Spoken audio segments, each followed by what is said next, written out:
할렐루야. 이렇게 오늘도 우리 친구들 예배 자리에 함께 나와줘서 너무너무 환영하고 또 축복합니다. 언제나 이렇게 예배 자리에 나와 함께 예배할 수 있는 그런 친구들 되기를 바랄게요. 지난주에는 부활절 때문에 저 위에서 예배를 드렸었는데, 이제 우리가 이 부활의 의미를 언제나 마음에 새기고 살아갔으면 좋겠어요. 왜냐하면 우리가 모이는 이 주일이 예수님의 부활을 기념하기 위해서 모이는 날이기 때문이에요. 왜냐하면 오늘 주일은 예수님께서 부활하신 날, 안식 후 첫날을 기념하는 날이기 때문이에요.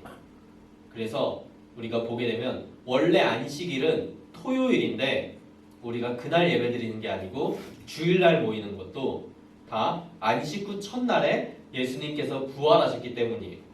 그러니까 우리 친구들도 매 주일마다 여기에 나올 때 우리가 예수님의 부활을 기념하려고 이렇게 모이는구나 늘 생각하면서 그 부활의 기쁨으로 매일을 살아갔으면 좋겠어요. 이제 오늘의 말씀은 이제 로마서의 말씀이에요. 로마서는 바울이 로마에 있는 기독교인들에게 편지한 그러한 말씀인데, 이제 그러한 편지글인데, 여기에는 바울의 신학의 정수가 담겨 있다라고도 기록하고 있어요. 왜냐하면은 여기에서는 이제 어떤 문제에 대해서 편지를 한 것이 아니고 뭐 어떤 질문을 받았기 때문에 거기에 대답하는 편지가 아니고 단순히 내가 너희들에게 가고자 하는 그러한 사람인데 내가 이런 사람이다 라고 이야기하고자 하는 그러한 편지의 내용이 담겨 있기 때문이에요. 그러면 바울은 왜 이런 편지를 보냈을까? 그 이유는 바울이 로마에 가려고 했기 때문이에요. 지난번에도 이야기했다시피 바울은 땅끝까지 복음을 전파하라는 그 말씀을 지키기 위해서 반드시 로마에 가야 했어요. 그래서 로마에 가기 위한 많은 준비들이 있었고 로마에 가려는 많은 노력들이 있었어요. 그래서 사도행전 마지막에 보게 되면 그는 재판을 받으면서라도 어떻게든 로마에 가려고 했고 끝내 로마에 도착한 모습을 볼 수가 있어요. 이 로마서는 그렇게 되기 이제 시간적으로는 이전의 상황이기 때문에 이제 로마에 가고자 하는 새로운 루트를 개척하기 위해서 로마에 있는 그리스도인들과 이야기하고자 이렇게 편지하고 있는 모습을 볼 수가 있는 거죠. 이처럼 바울은 하나님의 일, 하나님의 목적을 위해서라면은 멈추지 않고 나아가는 인물이었어요. 그렇기 때문에 그가 하나님의 일을 이루어내고 하나님의 놀라운 역사를 이루어내는 주인공이 될 수 있었던 거죠. 그러니까 우리 친구들도 어떠한 일이 있든지 그 앞에 있는 장애물에 막히지 말고 앞으로 나아가며 하나님의 일을 해나갈 수 있는 그런 친구들이 되기를 바라요. 그렇게 될 때 우리 친구들도 하나님의 놀라운 역사의 주인공으로 하나님의 생명책에 기록되는 영광을 얻게 될 거예요. 바울은 편지의 시작에서 가장 먼저 복음에 대해서 이야기하고 있어요. 본문 16절의 말씀을 보게 되면 이제 전사님이 화면 자막에도 띄워놨었는데 내가 복음을 부끄러워하지 아니하노니 이 복음은 모든 믿는 자에게 구원을 주시는 하나님의 능력이 됨이라. 먼저는 유대인에게요 그리고 헬라인에게로다 라고 기록하고 있어요. 복음이라는 것은 이제 좋은 소식이라는 건데 이 좋은 소식이 무엇이냐? 예수 그리스도께서 우리를 위해 이 땅에 오셨고 우리의 모든 죄를 대속해서 십자가에 달려 돌아가시고 사흘 만에 부활하셨다는 내용이에요. 이 복음을 믿는 자, 마음에 받아들이는 자들은 구원을 얻고 구원함에 이를 수 있게 하는 능력이 그 말씀에 있는 거예요. 그렇기 때문에 바울은 복음을 전할 때 두려울 필요가 없고 부끄러울 필요가 없는 거예요. 왜냐하면 이 복음에는 정말 힘이 있고 능력이 있기 때문인 거죠. 이게 말을 하는데 거짓말을 하는 사람들은 그 거짓말을 할 때 스스로 자기도 모르게 부끄러워한다고 해요. 그래서 거짓말 깜찍이 같은 걸 쓰게 되면 그때 이제 심박수가 갑자기 뛴다든지 뇌파가 흔들린다든지 하면서 자기가 거짓말을 하고 있다는 걸 자기 스스로는 알기 때문에 자기 마음속에 무의식적으로 그런 부끄러워하는 감정이 튀어나오는 거라고 해요. 그런데 우리가 진짜를 이야기하고 있는데, 진실을 이야기하는데 두려워할 필요도 없고 부끄러워할 필요도 없는 거죠. 그렇기 때문에 우리는 이 복음을 가지고 모든 사람들 앞에서 부끄러움 없이 전할 수 있어야 하는 거예요. 그리고 여기에서 먼저는 유대인에게요, 그리고 헬라인에게로다 라고 나와 있는데, 이게 무슨 뜻이냐면 먼저 이 복음은 유대인들에게 주어졌어요. 유대인들이 어떤 이들이냐? 우리 친구들도 잘 알다시피 이스라엘 사람들을 뜻하는 말이에요. 이들은 하나님께서 가장 먼저 택하신 제사장 족속이며 선민이라고도 할 수가 있어요. 그래서 그들이 가장 먼저 예수님을 만나고 가장 먼저 예수님의 말씀을 듣고 가장 먼저 복음을 영접할 수 있는 그 기회를 얻은 거예요. 그래서 그 복음을 받아들인 사람들은 그 기회를 얻었던 유대인들은 먼저 구원함을 얻을 수 있는 기회를 얻었고, 그 후에 헬라인, 즉 이방인들에게도 이 복음이 전하여졌다라고 바울은 이야기를 하고 있는 거예요. 즉 이 이야기가 무슨 뜻이냐? 복음은 유대인들만을 위한 게 아니라는 거예요. 유대인들을 넘어서 헬라인, 이방인, 모든 사람들에게 복음은 허락됐고 복음은 전해져야 한다는 거예요. 바울은 이러한 생각을 가지고 많은 이방인들에게 복음을 전했고, 그 복음 덕분에 이 세상에 많은 사람들이 예수 그리스도를 믿을 수 있게 하는 그러한 놀라운 복음의 은혜가 일어나게 되었던 거죠.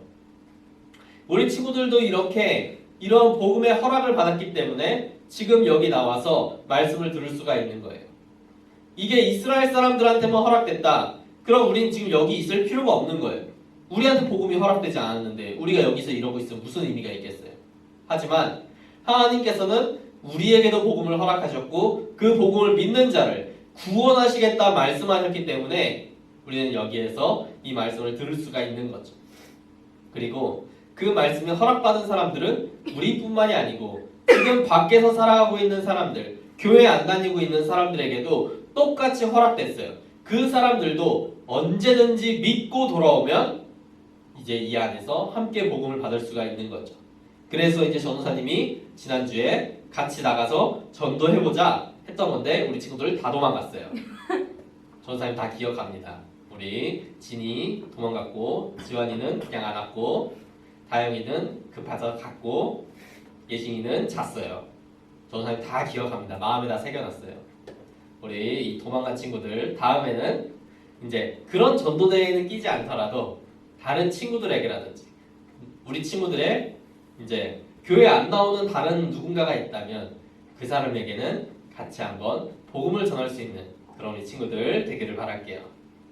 그리고 이제 우리는 복음을 믿을 때 구원을 받을 수 있다라고 그렇게 가르쳐 주었고, 바울도 이렇게 이야기를 했어요. 이게 복음을 그냥 듣기만 하고 끝이 아니에요. 믿어야 구원이 되는 거예요. 이 세상에 사는 사람들 중에는 성경을 아는 사람도 많아요. 복음을 아는 사람도 많아요. 근데 믿은 사람은 많지 않아요. 우리가 이걸 알아야 되는 거예요. 믿느냐 믿지 않느냐. 이것은 구원에 있어서 가장 큰 문제예요. 왜냐하면 믿는 사람만이 구원을 받는다고 예수님께서 우리에게 말씀하셨기 때문이에요. 이제 우리 친구들 다 복음을 받았어요. 우리 친구들 이 복음의 말씀, 우리 친구들은 다 믿어지나요? 여기서 지금 한 명 끄덕거렸어요. 자, 다시 한번 물어볼게요. 자, 우리 친구들 복음이 믿어지나요? 이제 두 친구밖에 천국에 못 가요. 우리 천국에 들어간 친구들이 50%밖에 안 되는 아주 슬픈 그런 현실에 전사님 눈물이 납니다. 우리 친구들 복음을 믿을 수 있었으면 좋겠어요. 믿어졌으면 좋겠어요. 믿으라고 강요하진 않아요. 믿음은 내가 스스로 믿는 거지 남이 믿으라고 할 수 있는 게 아니에요. 복음을 듣고 그게 우리 친구들의 마음에서 믿어질 때 내가 복음을 믿어요 라고 고백하는 거고, 그 믿음으로 천국 가는 거예요. 전도사님이 믿음이 많다고 해서 다른 사람들 같이 손잡고 같이 갑시다 하는 게 안 되는 거예요. 다 자기 믿음으로 이제 하나님 앞에 서게 되는 거죠. 그렇기 때문에 믿을 수 있다는 것은 큰 축복이고 큰 은혜예요. 이것을 하나님의 의라고까지 바울은 이야기를 하고 있어요. 그렇기 때문에 우리는 믿음을 중요하게 생각을 해야 되고 믿음으로 살아가야 해요. 바울은 의인은 믿음으로 말미암아 산다고 우리에게 가르쳐 주었어요. 우리가 이 세상 가운데 살아갈 때 복음을 믿는 믿음, 하나님을 믿는 믿음이 있다면 이 세상 가운데에서도 의인으로, 그리스도인으로 살아갈 수가 있는데 우리에게 이 믿음이 없으면 어려운 일이 있을 때마다 하나님을 믿는 게 아니고 다른 방법들을 의지하고 다른 것들에 눈을 되돌리게 될 거예요. 왜냐하면 이 세상 가장 강한 하나님이 나와 함께 하시고 나를 도와주실 거라는 것을 믿으면 눈을 돌릴 필요가 없어요. 왜냐하면 이미 나한테는 가장 강한 조력자가 함께 하니까 두려워할 필요도 없고 두리번거릴 필요도 없는 거예요. 문제가 있으면 그 조력자와 함께 이겨나가면 되는 거예요. 그러한 믿음이 우리 친구들에게 있었으면 좋겠어요. 그러한 믿음이 있을 때 우리는 두려워할 필요도 없고 걱정 없이 담대하게 살아갈 수가 있는 거예요. 우리 친구들이 무언가 준비하는 미래가 있을 거예요. 앞으로 준비된 계획들도 있을 거예요. 그 계획을 나아갈 때 믿음으로 나아갔으면 좋겠어요. 하나님이 나와 함께 계신다. 나를 도와주시고 나를 구원해 주시고 나를 축복해 주시는 그분이 함께 하신다. 그 믿음을 가지고 우리 언제나 믿음으로 복음으로 살아갈 수 있는 그런 우리 친구들 되기를 바랄게요.